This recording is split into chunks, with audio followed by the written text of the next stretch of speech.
என்ன மேகலா, 10 நிமிஷம் தான் பனிஷ்மெண்டா? இல்ல மேடம், மேப் கொண்டுட்டு வரலன்னு வெளியில நிக்க வச்சிருந்தேன். இங்க பாருங்களேன்.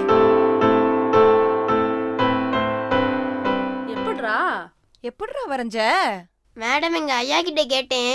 ஐயா, இந்தியா எப்படி இருக்கும்? இந்தியா ஒரு மகாராஜா மாதிரி. தலப்பா வச்ச மாதிரி காஷ்மீர், இடுப்புல கையை வச்ச மாதிரி கம்பீரமா குஜராத்து, 2 காலையும் ஒன்னா சேர்த்து பணிவா நிக்கிற மாதிரி தமிழ்நாடு, ஒரு கையை நீட்டி கட்டளையிற மாதிரி அஸ்ஸாம், நாகாலாந்துன்னு ஒரு மகாராஜா மாதிரி இருக்கும்பா. வாழ்த்துக்கள் வெற்றி. ஒரு இக்கட்டான சூழ்நிலையில நீ தனித்து விடப்பட்டாலும் உன் தனித்திறமை வச்சு நீ ஜெயிச்சிருவடா. சர்வைவல் ஸ்கில், இதுக்கு பேர் தான் சமயோஜித திறன் அப்படின்னு சொல்றது. இந்தா வெற்றி, இத பரிசா வச்சுக்க. நன்றி.